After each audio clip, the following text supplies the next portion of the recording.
So yun guys, natapos na natin itong repair. Yung dating dalawa naging 5.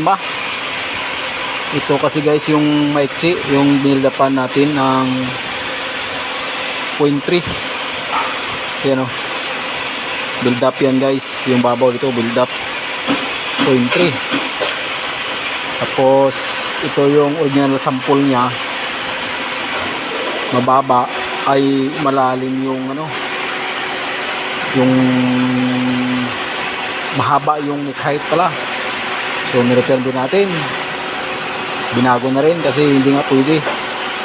Saka ito yung dumating na repair, yung dalawa na yan. Tapos ito binalik nila dito, mayroon palang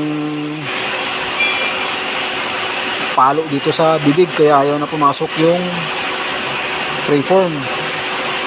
So kinikil din natin yan. Ayan o. O yun, pasok na. Pasok na yan. So okay na yan guys. Bigay natin sa kanila.